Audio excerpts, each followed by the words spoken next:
আসসালামু আলাইকুম। Freedom of voice YouTube চ্যানেলের এই ভিডিওতে আপনাদের সবাইকে স্বাগতম। বাংলাদেশের ইতিহাসে আজ একটি আলাদা দিন এবং বলতে পারেন আজ একটি দীর্ঘ প্রতীক্ষার অবসান। দীর্ঘ সময় পর দেশে ফিরছেন বিএনপির ভারপ্রাপ্ত চেয়ারম্যান তারেক রহমান। এই ফেরা শুধু একজন নেতার ফেরা নয়, এটা যেন লাখো মানুষের আশা, বিশ্বাস আর ভালোবাসার এক শক্তি প্রকাশ। আজ সকাল থেকেই ঢাকার আকাশে বাতাসে শুধু একটাই আলোচনা, তারেক রহমান আসছেন। আর এই খবরে ঢাকা জুড়ে জেগে উঠেছে এক বিশাল জনসমুদ্রের ঢেউ। চোখে পড়েছে গুলশান থেকে বনানী, মতিঝিল থেকে শাহবাগ এবং পল্টন, কাকরাইল, বিজয়নগর, ফার্মগেট, এমনকি সায়দাবাদ ও যাত্রাবাড়ি পর্যন্ত দলে দলে মানুষের ঢল। হাতে ব্যানার, পোস্টার, মুখে স্লোগান, সবখানে একটাই নাম, তারেক রহমান।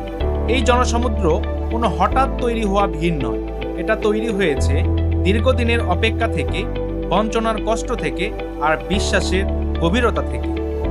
মানুষ আজ রাজপথে নেমেছে কারণ তারা মনে করে এই ফেরার মধ্য দিয়েই বাংলাদেশের রাজনীতিতে শুরু হতে পারে একটি নতুন অধ্যায়।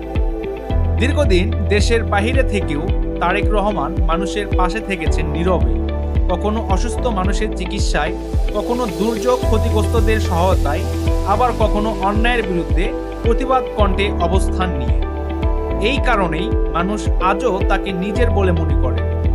তারেক রহমান বারবার বলেছেন তিনি প্রতিশোধের রাজনীতি চান না, তিনি চান ঐক্য, গণতন্ত্র আর মানুষের অধিকার। আর আজ দলমত নির্বিশেষে মানুষের যে ভালোবাসা, রাজপথে যে জনসমুদ্রের ঢেউ, সেটাই প্রমাণ করে দেয় তার এই কথাগুলো শুধু বক্তব্য নয়, মানুষের হৃদয়ে গেঁথে যাওয়া এক বাস্তব প্রতিফলন। আজ ঢাকার রাজপথ শুধু মানুষের ভিড়ে ভরেনি, ভরেছে আবেগে। কেউ চোখে জল নিয়ে দাঁড়িয়ে, কেউ সন্তানের হাত ধরে বলছে, এই মানুষকে দেখার জন্যই আমরা এখানে এসেছি, তার কথা শোনার জন্যই আমরা এখানে এসেছি। রাজনীতিতে অনেক নেতা আসে যায়, কিন্তু সবাই মানুষের এমন ভালোবাসা পায় না।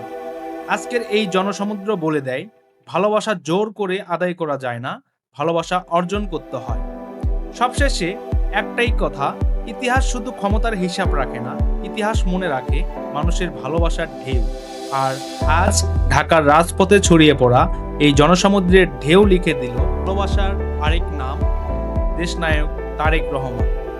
প্রিয় দর্শক শ্রোতা, আপনাদের যদি এই ভিডিওটি ভালো লেগে থাকে তাহলে অবশ্যই ভিডিওটিতে একটি লাইক করে দিবেন এবং আপনার যদি কোনো মতামত থাকে তাহলে আপনার সেই সুন্দর মতামতটি কমেন্ট বক্সে জানিয়ে দিবেন।